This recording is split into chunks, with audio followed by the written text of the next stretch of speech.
Voilà.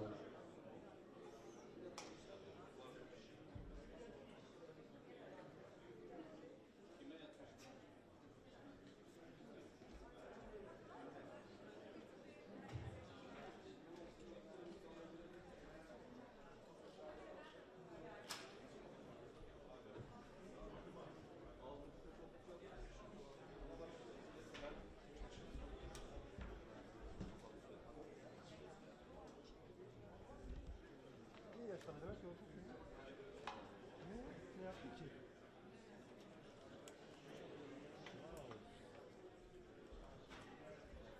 Nick mi?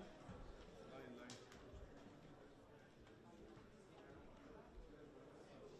Bunda ses yok lan.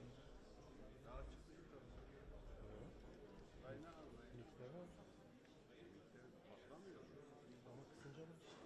Line'da ses yok şu an. Konuşmuyor. O kadar kaldı. Sana uyudu mu?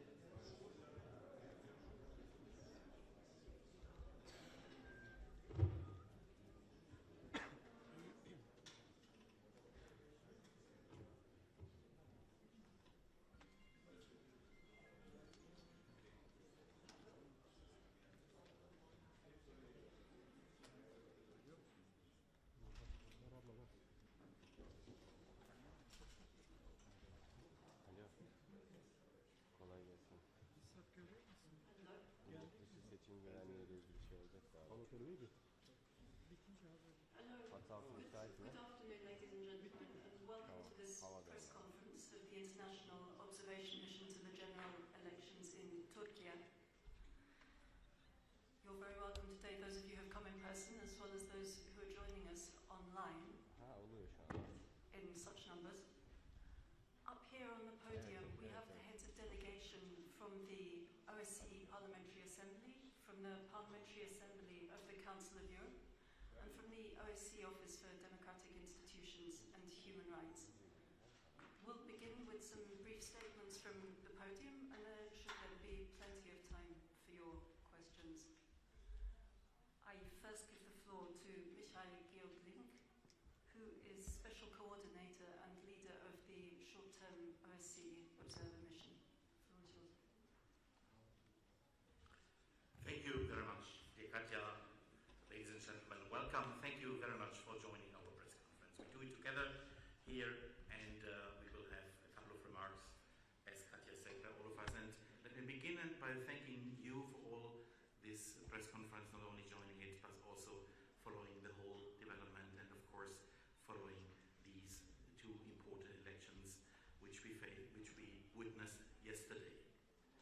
It is always for us an honor to be here in this wonderful and hospitable country where we are not observing elections for the first time, but therefore, because it's so tragic, please allow me to start by expressing our condolences on the tragic loss of life, where so many lives have been lost, that occurred following the earthquakes earlier this year. This certainly makes this observation a special one.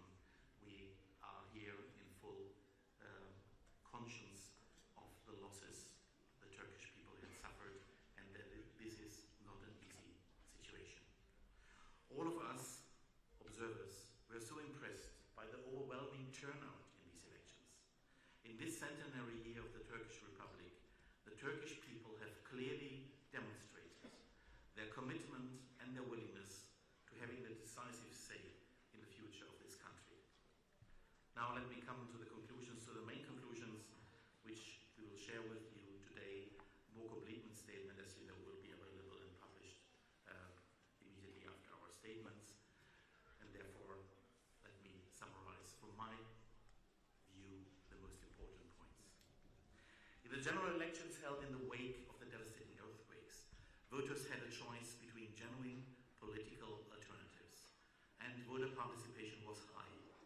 But the incumbent and the ruling parties enjoyed an unjustified advantage, including through biased media coverage. So there were genuine political alternatives, but limited by an unlevel playing field. In addition to this, the continued restrictions on fundamental freedoms of assembly, association and expression hindered the participation of some opposition politicians and parties civil society and independent media in the election process. Nonetheless, we found that the campaign itself was competitive and largely free for most contestants, but was characterized by intense polarization and marred by harsh rhetoric, instances of misuse of administrative resources, and the pressure and intimidation faced by especially one opposition party. The election administration technically managed the elections efficiently, but there was a lack of transparency and communication, as well as concern over its independence.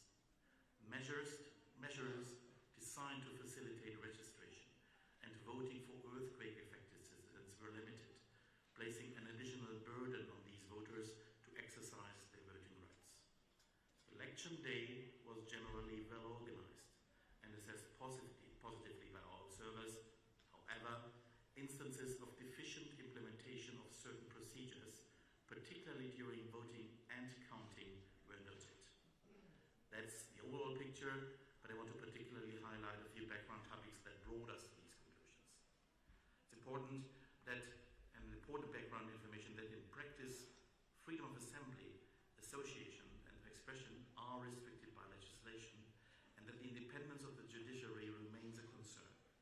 While we note positively that the long-standing recommendation to lower the parliamentary threshold was addressed, many other important recommendations remain unaddressed. Turning to the political scene, yes, the technical registration of candidates, technical registration was managed inclusively, but still, party dissolution proceedings against the second largest opposition party impeded its participation, and the criminal prosecution of some prominent opposition politicians may also have hindered their candidacy.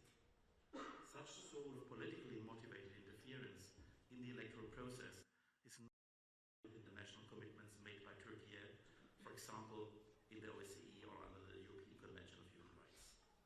This applied also to some very prominent individuals, including the mayor of Istanbul, Mr. Mamoglu, and former HDP co-chair Demirtas. All in all, let me sum up that in a spirit of friendship and deep affection to the Turkish people and to this country, we were observing and we were trying to do the best of our abilities, our observation. In summing up, let me say these were competitive but still limited elections, as the criminalization of some political forces, including the detention of several opposition politicians, prevented full political pluralism and impeded some individuals' rights to run in elections. That is why we said political interference in the electoral process is not in line with Turkey's international commitments, and that is what we measure, whether commitments are being respected and the law is being respected. For the preliminary results we have seen, this election is not over. We will continue to observe also the second round of the presidential election and look forward to releasing further conclusions at that time. Thank you very much, and back over to Antje. Thank you very much. We now move on to Frank Schwabe, who heads the delegation from PACE. Thank you very much, Igulea. Good afternoon. So I refer to the text as well, but in addition, I would like to say that we were here as the Council of Europe with 39 members for the short-term election observation. I would like to thank the OSCE ODIHR for the very good cooperation, because at the end we are in a way depending on the professionality of this organization. So I have to inform you that we were invited by the authorities of this country due to the situation that Turkey is under monitoring in the Parliamentary Assembly of the Council of Europe. We are prepared for sure as well for a possible second round, but we were here already for a pre-electoral mission 2 days, and we had the opportunity to have had a lot of interlocutors from all over the society, the governmental parties, the opposition parties, civil societies, and so on and so on. And we had the opportunity to meet the Central Electoral Council, what unfortunately was this time not possible. So the country have a lot of democratic challenges for sure, and we have a lot of statements in our organization, the Council of Europe, referring to this. but nevertheless, I have to say as well, like Mr. Link, that we were impressed by the high turnout in this election and by the possibility, even when it's problematic, to run and to have an election campaign for some parties and some politicians, that there was the possibility of a competition. You could feel it at the election day that the Turkish democracy is breathing. So I would say the Turkish democracy is proving to be amazingly resilient. This shows the high turnout in the election, but Turkey does not fulfill the basic principles of a democratic election for sure as well. Central political and social actors are in prison. Against judgments of the European Court of Human Rights, media freedom is severely restricted and there's a climate of self-censorship. So Turkey has a long way from fair election campaign conditions. And I really would like to underline this, because some people say, what has it to do with the elections and with the election campaign and our observation? We have judgments from the, I would call it, highest court in Europe, the European Court of Human Rights. And I'm really here to call the authorities in the country, which one ever we will see, to release those who are in prison, and where is a very clear judgment from the European Court of Human Rights. And the most important and prominent examples are Osman Kavala and Selahattin Demirtas, because this has to do something with the democratic constitution and the situation in the country. I have also to remind the Turkish government on the recommendations of the Venice Commission and Greco and other bodies of the Council of Europe. We spoke already about the question of media freedom. I always used, when I go to election campaign, to switch on the TV, even if I don't understand the language, but I get an impression.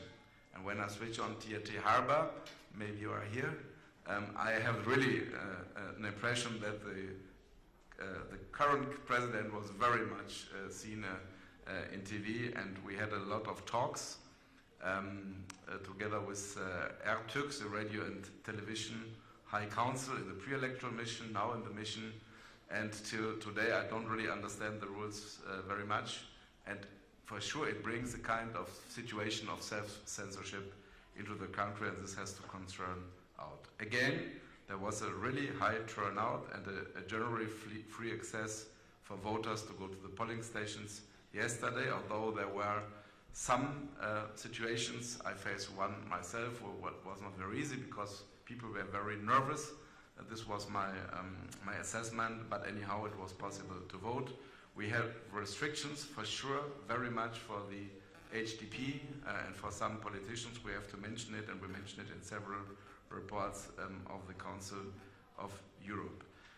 What was a matter of concern was really the situation yesterday evening and in the night, where it was not really clear how the situation was going on and what was really happening. I think is more clear today.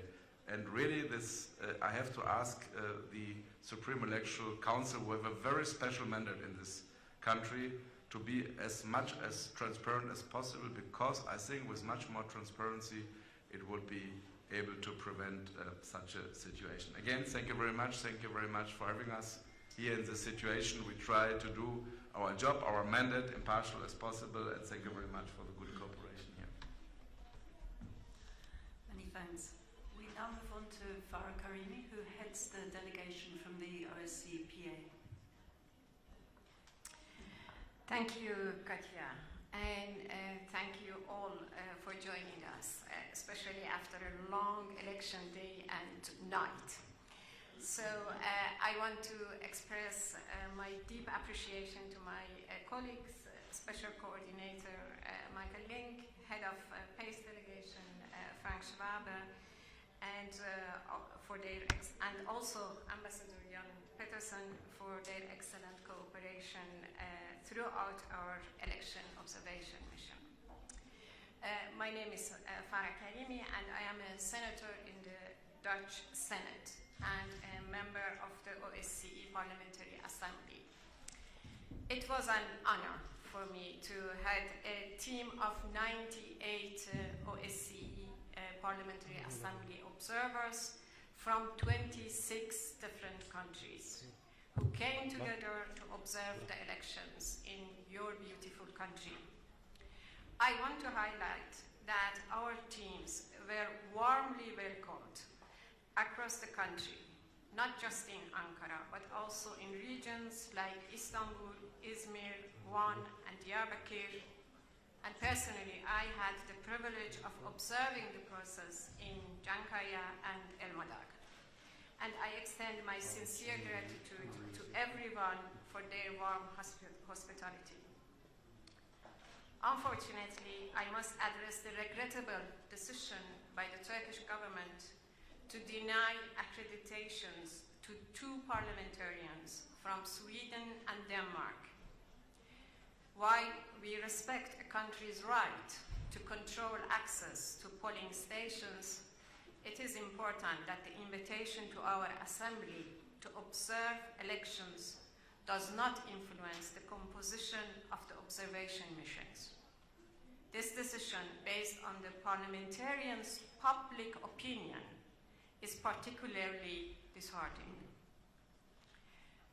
Ladies and gentlemen, I want to echo the statements made by my colleagues, Mr. Link and Mr. Schwabe, in emphasizing that despite the availability of political alternatives for Turkish people, these elections have seen unfair advantages enjoyed by the incumbent president and ruling parties. We are yet to know the final results, but in the event of a second presidential round, we will pay close attention to ensuring a level playing field in our observations.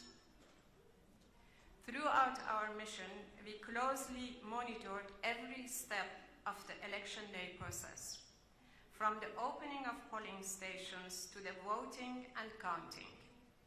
The polling stations we visited had a remarkable voter turnout, showing the strong democratic spirit of the Turkish people. I commend the dedication of everyone involved, including poll workers and civil society. It is crucial to address the significant underrepresentation of women in Turkish politics. I urge the next government, parliament, and political parties to take concrete actions to ensure equal participation of women in the country's political life. This can include introducing laws that guarantee an equal number of male and female candidates on electoral lists. I also want to express my appreciation for the determination shown by those who, despite the challenges caused by recent earthquakes, made the effort to travel to their damaged homes and vote. However, it's concerning that the voter turnout in earthquake-affected areas was lower, indicating that many people couldn't vote. In case of a second round of the presidential election, we hope concrete measures will be taken to ensure everyone can exercise their right to vote. The government should also take additional steps to support individuals facing difficulties during such critical circumstances. Ladies and gentlemen, thank you for your attention, and of course I am ready to answer any question you may have. Thank you very much. And last but not least, from the podium, we turn to Ambassador Jan Petersen, who heads the mission of the International Observer Mission from ODIHR's side. Thank you very much, and I join my colleagues in welcome you, all of you, and thank you for your interest in our work. First of all, I would like to begin by thanking the Turkish authorities for inviting us to observe.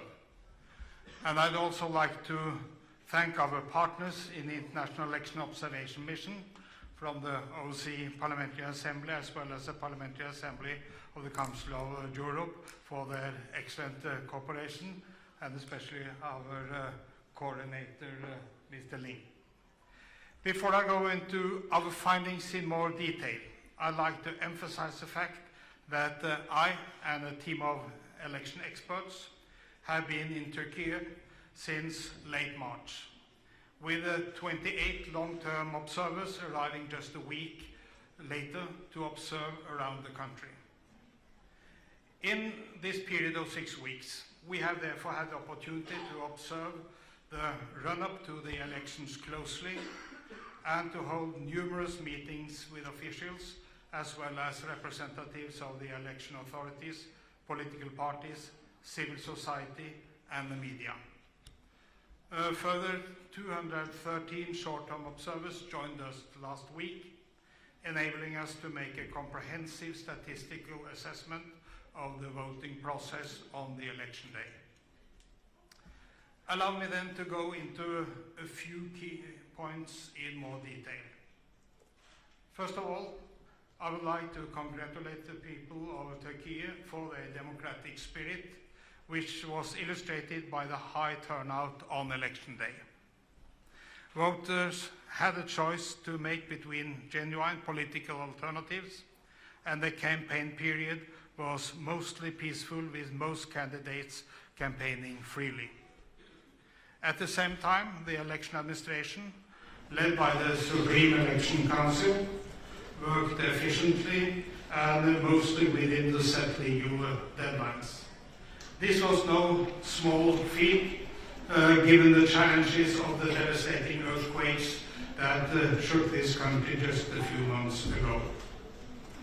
These are all positive elements in the process running up to yesterday's election, and I'm glad to be able to draw your attention to them here today. However, there are other elements of our assessment that are regrettably more negative. I just mentioned the election administration. Notwithstanding its efficiency, its work was marked by lack of transparency, inadequate communication, and concern over independence. Not only were sessions of the Supreme Election Commission and Mid-Level Election Council not held in public, but the Supreme Election Council also failed to publish most of its decisions, despite the legal obligation to do so. Another area of concern was the pressure on opposition politicians and parties, which was a serious obstacle to the participation in the election. The Green Left Party faced widespread intimidation and even arrest of its supporters, which goes against international standards and severely obstructed the party's campaign opportunities.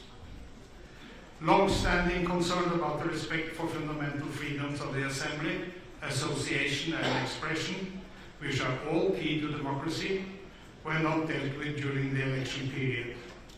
And also the Constitution guarantees the independence of the judiciary. Many of the people to whom we spoke from across a wide spectrum of society continue to raise concerns that this independence is not being upheld. And then a final point, an important point I would like to make from our long-term observation concerns the media.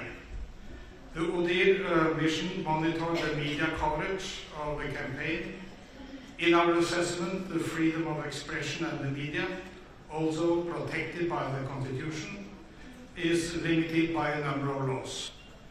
The recent criminalization of dissemination of false information, the fact that websites are frequently blocked and online content removed, and the ongoing arrests and prosecutions of journalists further weaken freedom of expression. Unfortunately, we also noted that the public broadcasting clearly favored the ruling parties and their candidates during the campaign, despite its constitutional obligation to remain impartial. The majority of private national TV channels were monitored as part of our observation, were also clearly biased towards the ruling parties in their coverage. I'd like to make a final point on the election day itself.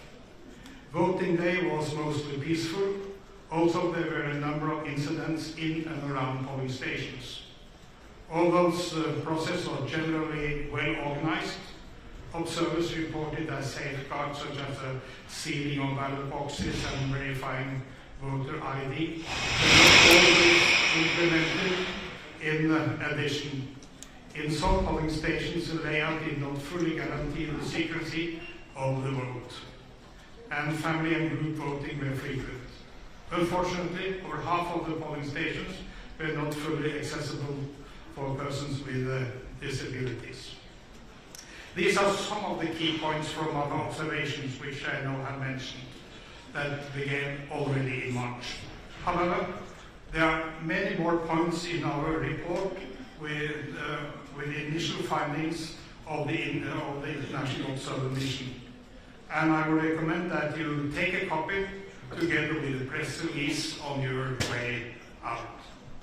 And before I finish, a heartfelt thanks to the team working with me here in Ankara, as well as the long and short-term observers spread out across the country. And thank you again for coming, and I as well ready to answer your questions. Thank you. And immediately we come to the questions, but after having heard all this, it's my duty and my privilege to thank Ambassador Peterson and his whole team, including all the experts from ODIHR, because we could not do, as parliamentarians, coming in, going out, our job without the professionals who do this observation, issue, methodology, exercise in so many places all over the OSCE area and the Council of Europe area, and therefore thanks to all of them. You will see and read a lot about what they have gathered in terms of extremely important information in the report, which has been recently announced by Ambassador Peterson. So thanks, dear Ambassador, to you, to your team, and to the whole team of ODIHR. Thank you. Many thanks. There's time now for questions. I would just like to emphasize that while you're all welcome here today, this is a press conference and we will only be taking questions from the media. I'd therefore be grateful if you could begin by introducing yourself and your media outlet before asking your question. We also have simultaneous translation, and so if you like, you are welcome to put your questions in English or in Turkish. The lady here, that t-shirt.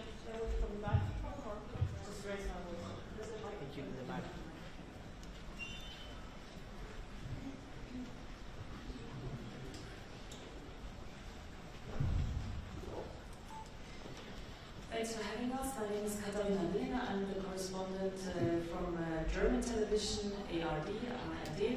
My question is, there have been accusations by the main opposition party, CHP, regarding, for example, in the polling stations where Kemal Kılıçdaroğlu was ahead, there have been people from the AK party asking to count again. What do you know about this? And secondly, there have been accusations, for example, made by Sinan Oğan, one of the candidates, who's saying when it comes to the votes of the Turkish people living abroad, he has information about manipulation. You can answer these two questions. Whoever wants one of the answers, I would like to have from Mr. Schwab, if possible. The other question, whoever has information. Thank you very much.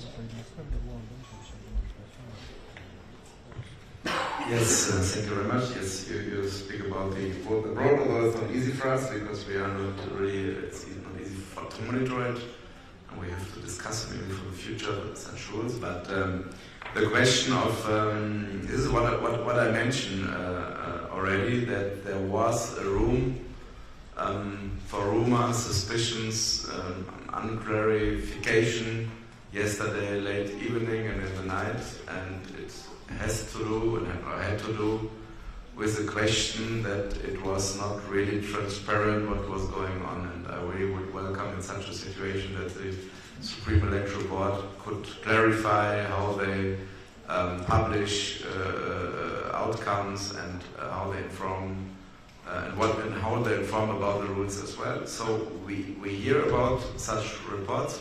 You could read it in social media. We had teams who were witnesses as well, and there were witnesses in some polling stations where there was a question to recount again and again and again, although the outcome was 100% clear. I don't know, my impression is today it's quite clear, but yesterday it was a very not clear situation, and if the outcome maybe would be another one, there were some suspicions for what purpose it was going on. And again, with a kind of more transparency, I think you can prevent such situations. And one of us asked already for a possible second round for more transparency in the Supreme Electoral Board, and I would like to underline and to welcome this as well.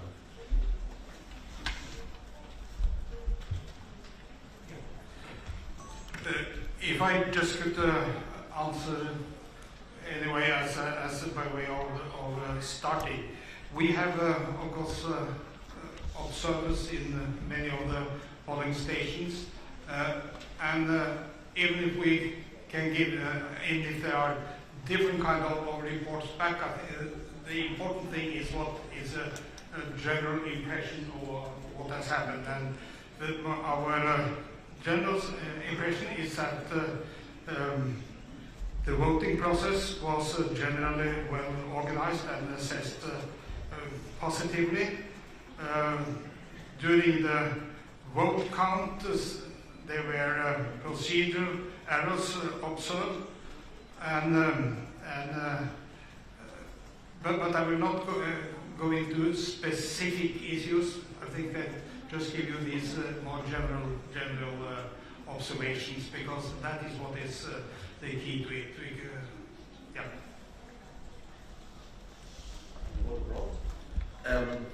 The vote abroad, I was myself together with colleagues at that very place where, in this conference center, giant one, you know it better than I do, where all the votes, the ballots from abroad, are being counted or have been and are being counted.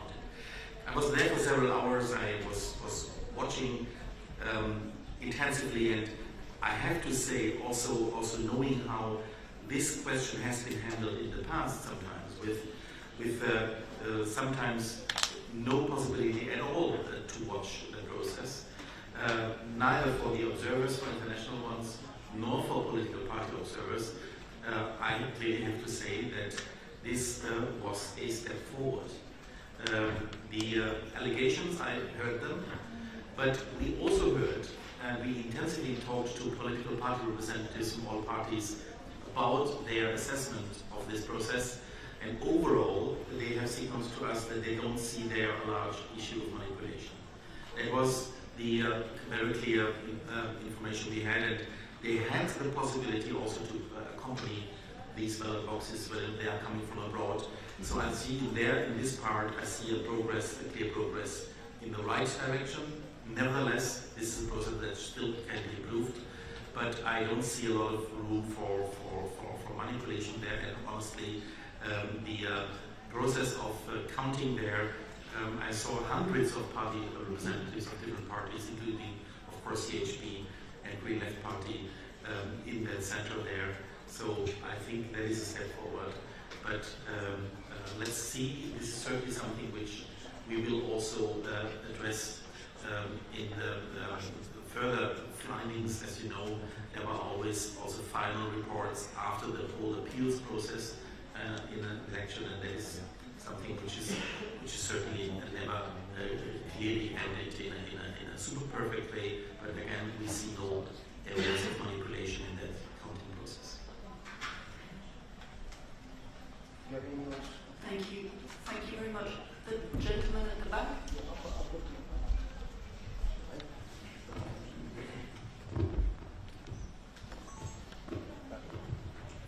Thank you, Ergin from German news agency DPA. You also mentioned the relatively low turnout in the quake-hit provinces. Can you please elaborate on that? Do you have any numbers, and what do you think caused this lack of time letters work, or what else are the reasons thinking? Yeah, exactly.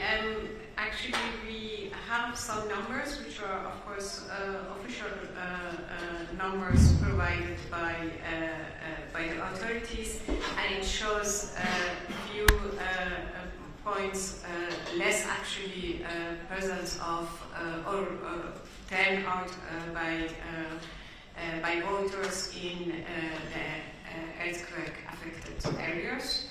And the reason, I think, is obvious. It is the number of the people who left the areas because of the actually impact of earthquake. Even we don't have really very precise numbers, but it is more than millions. At the same time, the people who re-registered themselves in new actually places and were able to vote in other places, it was something more than 300,000.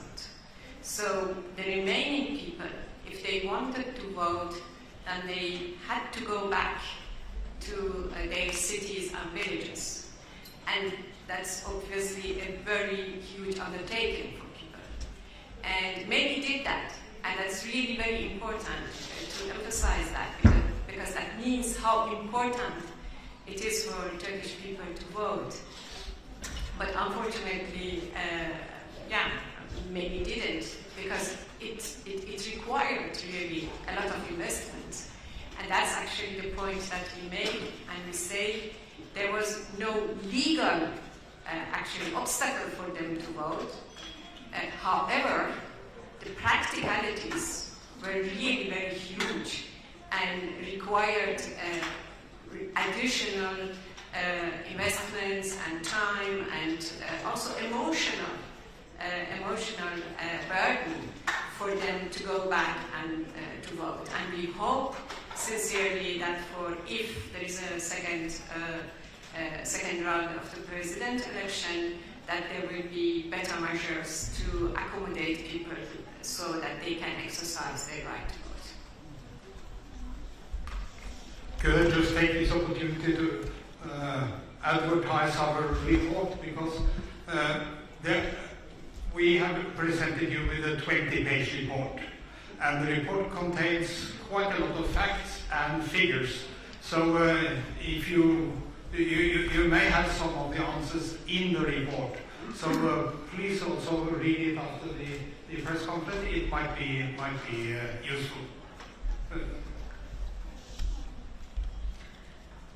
Thank you very much. There was the gentleman over here. Good afternoon. My name is Jasper Mortimer. I work for France 24 Television, and I'm a Turkish citizen.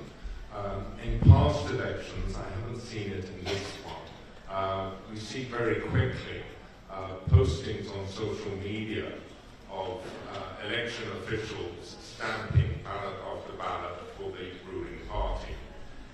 In one of these previous elections, the person holding the cell phone camera was a woman, and you heard her saying to the official, "What you're doing is illegal," and the official laughed.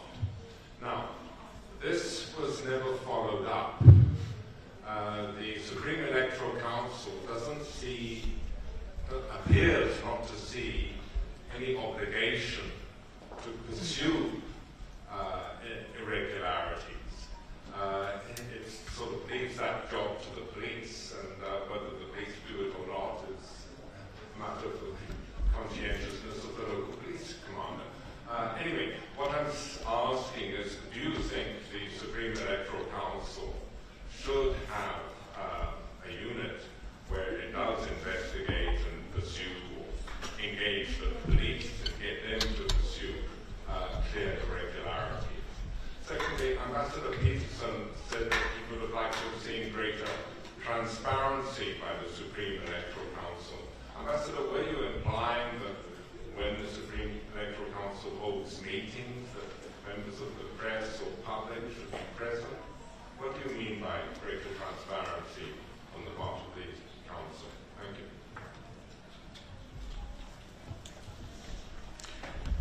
A couple of things.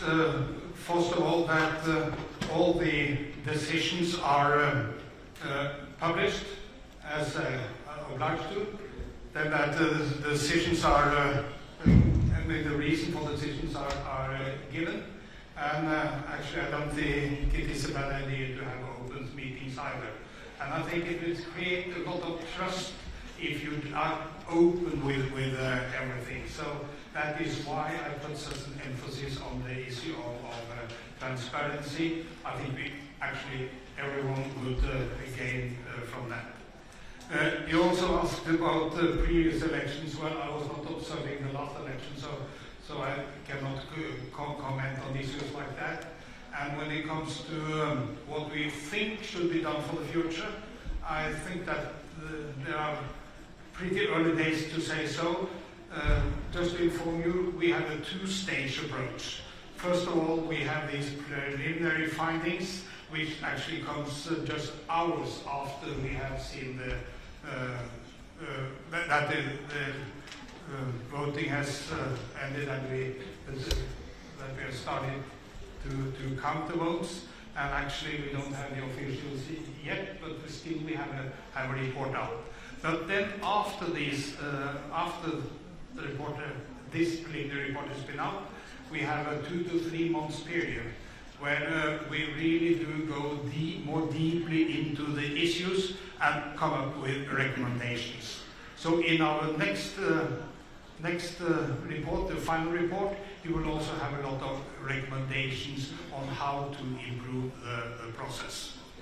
And I must say so, since I've been a politician for 40 years, I know that it is just now that you have the really big public interest.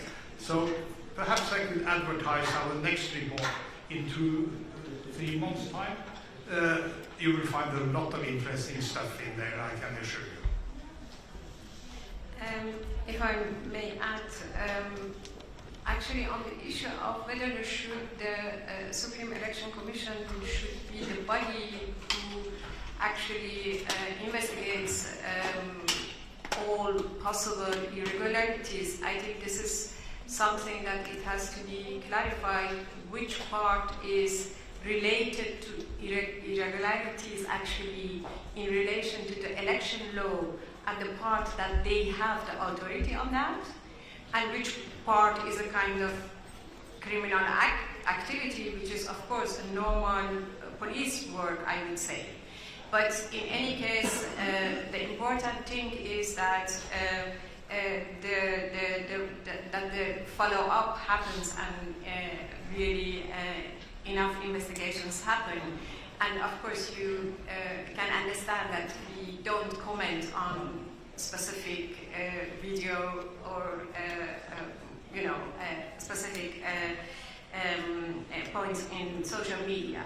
But what we heard from interlocutors and from our observation, we know that the fake news and also this very polarized language, inflammatory language, has been part of the problem during the campaigns. So, but this is, I think, something that in Turkish politics really should be a debate on that and a decision how to proceed. On the transparency, I would say we ourselves, we had really a huge interest meeting Supreme Election Commission.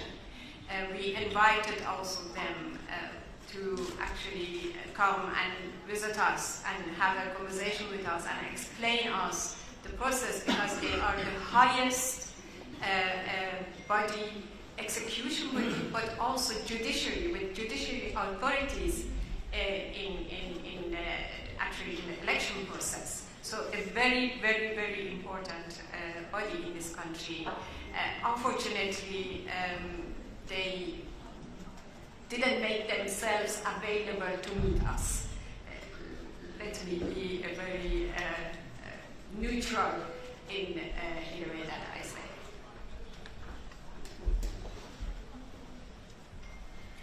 Thank you very much. Were there any other questions?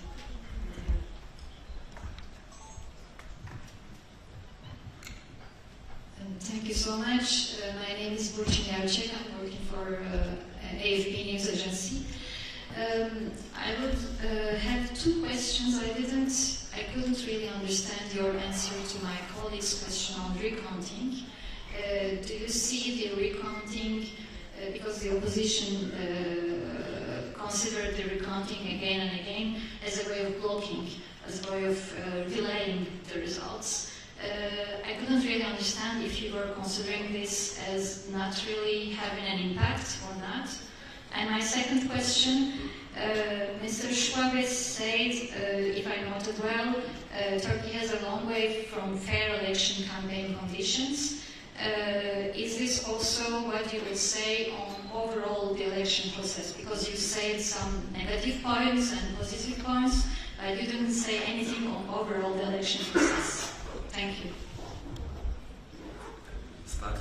Starting with the last one, no, you know, in our mandate is always to look into the conditions of an electoral procedure and the environment, and to understand the situation in the country. And you know, OSCE have it as well, but the Council of Europe has a lot of different bodies to look into the situation of Turkey. And we don't come just in the country and say a little bit, but we have a lot of reports, and we based on these reports. And you have to look into the situation. You have to look at the election procedures on the election day. And as we describe it, it was in a way a quite good working election procedure with some problems here and there, but overall, for a country like Turkey, where I would describe the environment for democratic elections as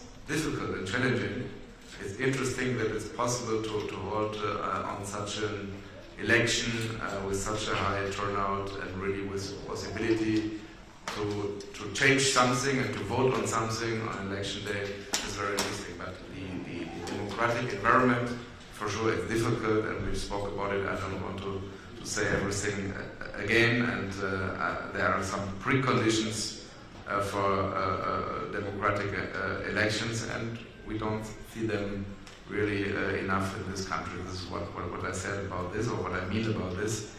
The question of recounting, you know, you can discuss, because recounting for sure is in the rules. It's in the law. You can ask for recounting, but recounting is in a way, I think the meaning of recounting is the right of, let's say, a minority or wherever to check again if there is a right decision and is a right counting. But if you have an impression that the purpose is something else, to maybe delay the figures in the evening, then I would say it's not used in the right way. This is what I saw the whole evening. I was looking into myself at the polling stations. We had colleagues in our team from the Council of Europe who report about this, that for no reason there was counting and counting again. But finally, let's say from the perspective of today, I would say, since all the opposition parties accept the outcome in a way of this election, it's nothing we have to discuss due to this election very much. But for sure, if it comes to a second round, we need a kind of, let's say, clarification how to deal with such a situation. And again, the concerns were a little bit, or had a little bit to do something with what we discussed about the transparency of the election procedure and how the Supreme Electoral Court is working. So I really ask and urge the Supreme Electoral Court to be as transparent as possible, to even prevent, there should not be any suspicion, but they should prevent that it could seem as not impartial enough, and there is just one thing to do so, it's transparency. Maybe you refer to my answer when you said that it was not quite clear, and to be frank, I really don't blame you for that. When I was answering, I just had to double check whether we had anything in our report on it, but actually it has not been, it is not part of our report. something which we have dealt with, so I need simply to study this a little bit more if I should give you a reasonable answer to your question. I hope you understand that there were quite a lot of elements to consider during the very few hours we had at our disposal. But as I said, this has not been reported back to us, and the overall impression is that there were some irregularities, some problems with the counting, but not beyond that.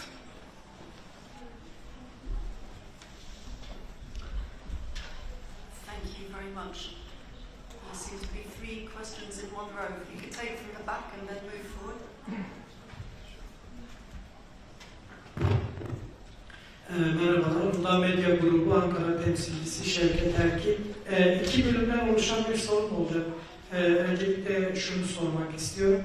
Ön raporunuzda iktidar açısından avantaj ve muhalefet açısından dezavantaj oluşturabilecek ve çoğunluğu propaganda sürecine ilişkin tespitleriniz var. Fakat seçim günü tam olarak gözlem heyetimizin ne yaşadığına dair çok fazla elimizde veri yok. Örneğin daha önceden planlayıp fakat giremediğiniz oy verme merkezi var mı?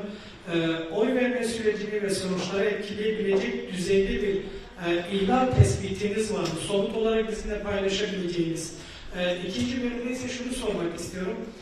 İhlaller, kolluk kuvvetlerinin ve mülki idarenin sürece katılımı noktasında Türkiye'nin Kürt seçmenin yoğunluklu yaşadığı Doğu ve Güneydoğu bölgesiyle batısını kıyasladığınızda bir farklılık görebiliyor musunuz?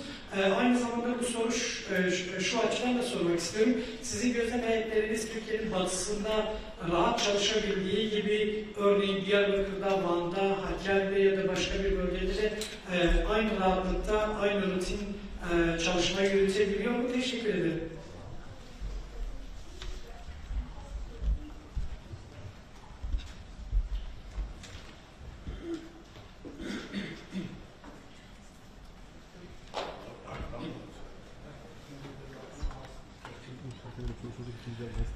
I could perhaps do the last question. We have been observing all of the country in an equal manner. I would say that I do not have any material to give you a proper answer on geographical differences. The one important geographical difference we have seen is the one which was dealt with by Mrs. Karimi on the turnout question, but beyond that, I have nothing in my report today on this. Maybe I should add on the issue of media. In our preliminary findings, you will find 2 pages actually exactly around media, and it's with very exact data because luckily ODIHR has a very good media monitoring department. They have monitored actually media, and you will read in detail with percentages and with numbers in quantity, and then you will see that there has been a you will see there is a clear picture of access when it comes to, on the one side, the ruling parties and incumbent president, and on the other hand, the oppositional parties.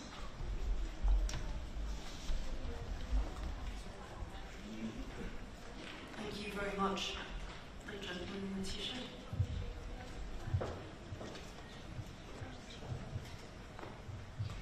My name is Minnie from Ankara News Agency. During the process, did you face any challenges about getting contact with political parties? If so, could you also clearly share your details?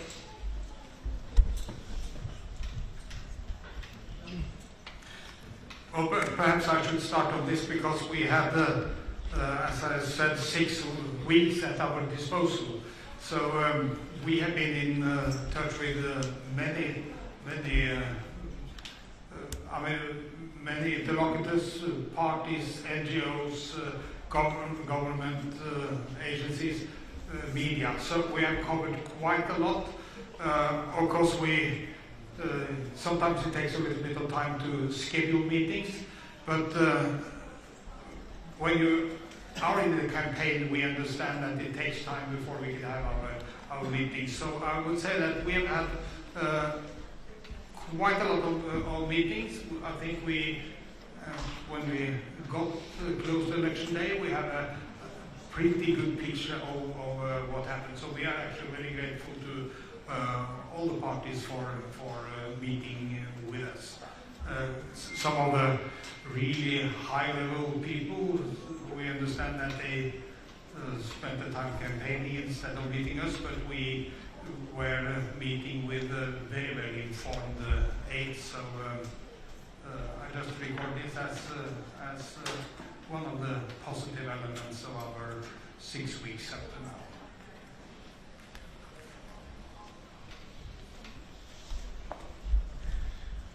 Thank you very much. Yes, please go ahead. Just wait for the microphone, please.